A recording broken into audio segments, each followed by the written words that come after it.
This video has been funded in part by the Guild via Patreon. Check out the links in the description or at the end of this video for more details.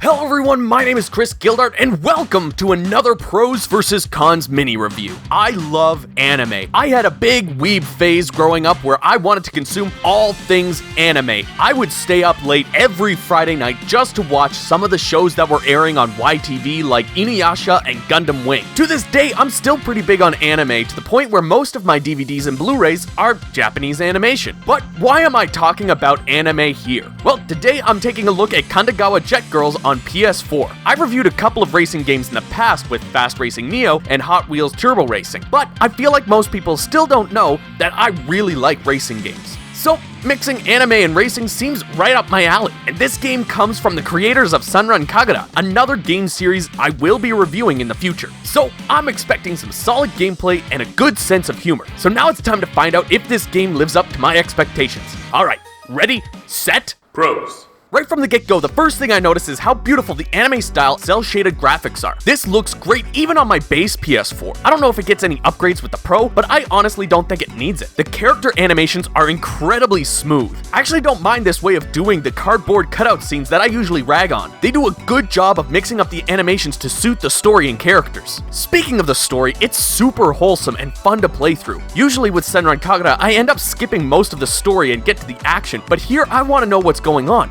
Seeing how Rin and Misa grow together is endearing. They grow closer as friends as the story progresses. Even though Misa is pretty closed off, Rin's happy-go-lucky personality usually opens up Misa a little bit with time. There are also a good handful of characters that play off each other really well. There's even an American group that will randomly throw out English words as they speak. They're also otakus, so it makes it really hilarious to see what they'll say next. Every character feels incredibly fleshed out and unique. No one feels underdeveloped or pushed to the side. All that being said, story is one thing, but the main reason I play video games is the gameplay, and Kandagawa Jet Girls has a fun, easy to learn, hard to master gameplay. Playing through the main story, I can tell it's set to easy to allow you to get through most of it, which I don't mind. As I said, I really like the story and the character interactions in this game, but if you jump into free mode, or God forbid, online, you can very quickly get your ass handed to you if you don't play smart. Going through the story will not only give you some chuckles and some wholesome moments, but you'll gain a better understanding of how to navigate the courses and learn the finer details of the controls.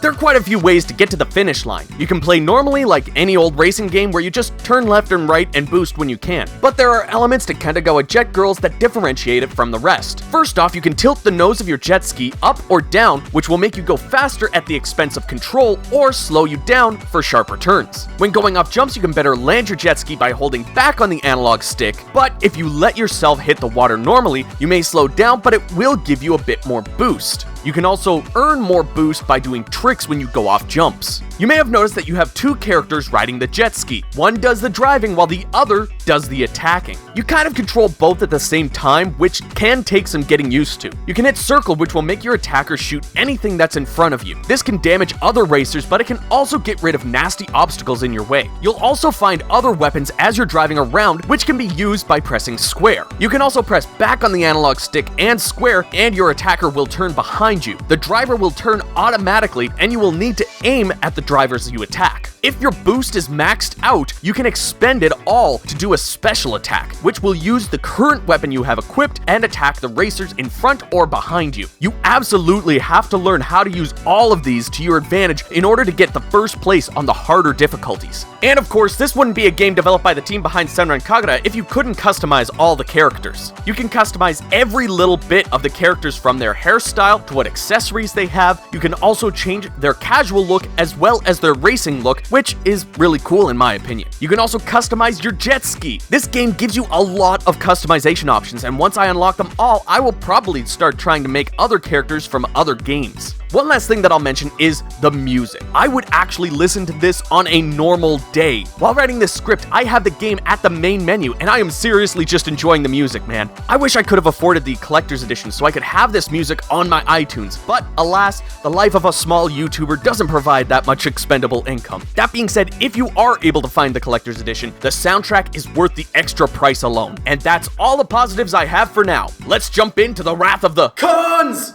I may have praised the gameplay, but there's still a few things that I'm not a fan of. First off, shooting behind you is super clunky. I never feel like I'm in control. My aim just starts going everywhere thanks to the driver going crazy, and I can never reliably hit any of the other racers. I would rather just save up my boost to do special attacks than try to attack anyone that's behind me. And that's if anyone is behind me. I mentioned that the story is pretty easy, but it's almost too easy. When you're really winning, the game loses a lot of the fun factor because it feels like there's absolutely no rubber banding. I'm one of those people who thinks that rubber banding can be done really well to help a racing game stay fun and exciting, but it's almost like they didn't want to try it. I honestly think that rubber banding should be an option for the player to choose. That way, when you're playing by yourself and just want to have some mindless fun, you can. This may not really be a critique of the game, but racing games in general. I also talked about the game's customization options in the pros, but there's something that really bugs me. Now, this may be nitpicking, but I can't not mention it. When you're done customizing a character's hairstyle, color, and costume, it doesn't carry over between the casual and racing looks. Now, I can understand the costume and the accessory parts, but their skin, hair, and eye colors not carrying over is really annoying. This is another thing that should definitely be added as an option when customizing. The other complaint that I have about customizations is that everything costs so much. I feel like I should be able to buy one outfit after a couple of races, but you need to go through at least half a dozen before you can afford one outfit. That is unless you're able to get a triple S rank on every race, which is surprisingly difficult even though the story is so easy. You could buy some accessories earlier, but the costumes are more important to me personally. That being said, this was my mindset starting out. I thought the prices could take a drop because I couldn't work up enough points to buy much. After about 6 or 7 races, I finally had enough points to buy one outfit, and that was with one race as a triple S rank. But you can earn more points by playing the mini games. This ranges from washing jet skis to exercising. I could just throw the jet ski washing minigame on hard and get a guaranteed 100,000 points. Meanwhile, if I'm just playing a race, I'll only get like 2,500-ish for an A rank. I don't know why you'd make it easier to get points through a mini-game.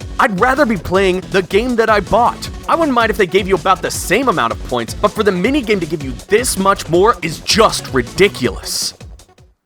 Overall, I'm glad I was able to experience Kandagawa Jet Girls. I had a great time playing through the story, and this will definitely be one of those pick up and play games for me. I haven't gotten this into a racing game in a long time. I may have had some nitpicks with some of the controls and customizations, but that's all they are. Nitpicks. I think it goes without saying that Kandagawa Jet Girls gets a thumbs up from me. Solid gameplay and nice story keeps me hooked and coming back. I actually want to watch the anime now. This game is an absolutely fun time, and I would highly recommend it. Anyways, everybody, thank you so much for watching. If you enjoyed the video, give it a like and subscribe for more. I'm hoping to bring a lot more of these anime-style games to the channel. And don't worry, Senran Kagura will appear in a PvC review in the future. In the meantime, let me know your thoughts on Kandagawa Jet Girls in the comments below. And if you'd like to help support the channel and what I do here, you can join the Guild via Patreon, like these awesome people that you're seeing on screen right now. You can join them at the end of every single video for just $1 a month. There's other rewards and other tiers as well, so check out the links that you see on screen, and I will see you all down in the comments.